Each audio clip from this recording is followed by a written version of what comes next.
नमस्कार सबाइके स्वागत। আপনারা দেখছেন smart kitchen by Krishna Das Adhikari. আর আমি বানাচ্ছি আজকে ব্রকলিতে বানাবো। প্রথমে এটা আমি দেখাচ্ছি। আমি জানুয়ারির পয়লা যেগুলো দেখেছিলাম বলেছিলাম দেখাবো, তো এটা একটু নুন দিলাম পনিরটার মধ্যে। আর এটা কেউ যদি কর্নফ্লাওয়ার দিয়েও ভাজতে চায়, নুন আর একটু কর্নফ্লাওয়ার দিতে পারে, তো এমনিও ভাজা যায়। বানাচ্ছি এখন ব্রকলি। দিচ্ছি সাদা তেল, সামান্য তেল দিলাম, আর একটা পেঁয়াজ কেটেছি আর একটা কাঁচা লঙ্কা চিড়ে দিয়ে দিচ্ছি।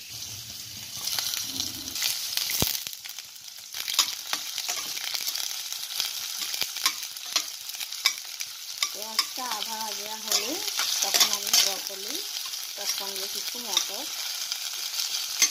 দিয়েছিলাম, সবুজ মটর।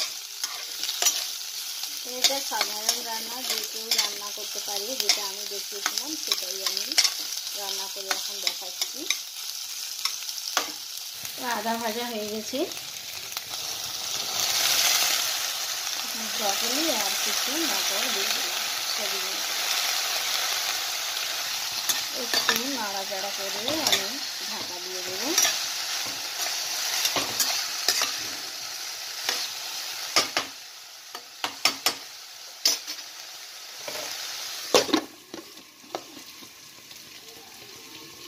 ধিমে আছে 1 মিনিট ঢাকা দিয়ে রাখবো। এখন ঢাকাটা খুলে আমি একটু নাড়াচাড়া করে দেব।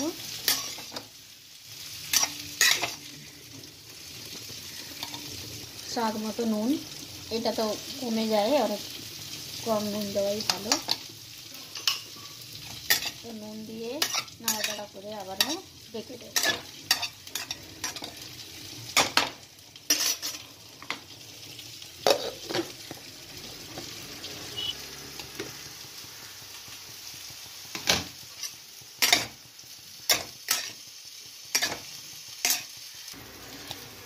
এটা ধিমে আঁচে করতে হবে, আর জল দিয়ে দিলে সেদ্ধ তো হবে কিন্তু স্বাদ হবে না।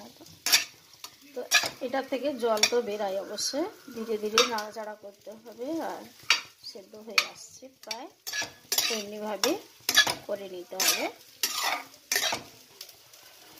মটর তো সেদ্ধই হয়ে গেছে, এখন আবার একটু আমি ঢাকা দিয়ে রাখছি।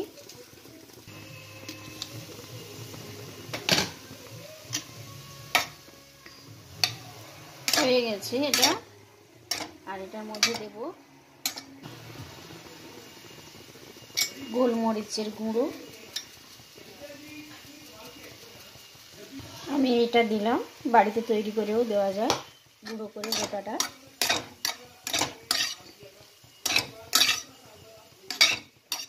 তারপরে এই স্যালাডগুলো, এর সঙ্গে আরও অনেক কিছু আছে, যেটা হচ্ছে জুকিনি না পেলেও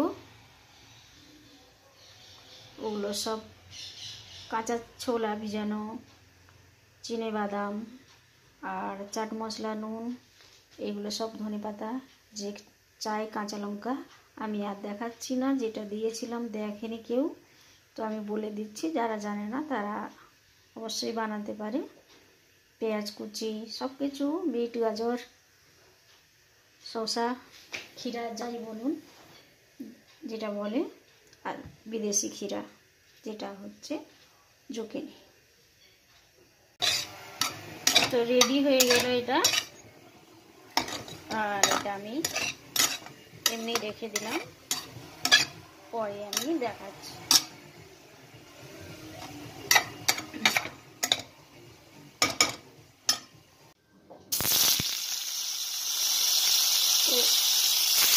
গরম হয়ে গেছে কড়াটা, এটা ভাজতে ভাজতে ততক্ষণে ব্রকলিটাও আধা হয়ে যাবে।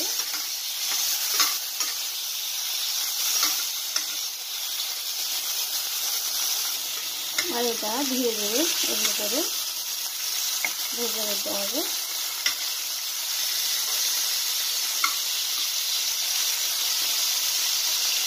এটা একটা সাধারণ পনিরের ভাজা।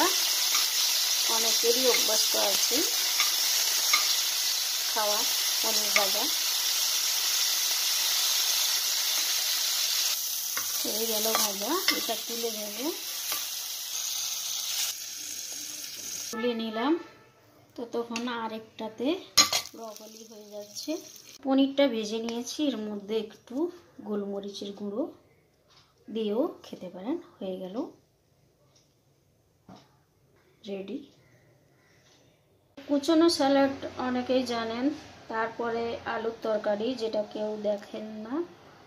আমি এখানে আলুর তরকারিও দেখেছিলাম একসঙ্গে, তো আলুর তরকারিটাও আমি বের করে দিব। তো এতটা, এরপরে পুরো রেসিপিটা দেখে নিন। যদি ভালো লাগে অবশ্যই সাবস্ক্রাইব, লাইক আর শেয়ার করুন, আর বেল আইকনটা দাবিয়ে দিবেন সাবস্ক্রাইবের সময়। তো আজকের জন্য লাস্টেরটা আমি দেখিয়ে রাখছি।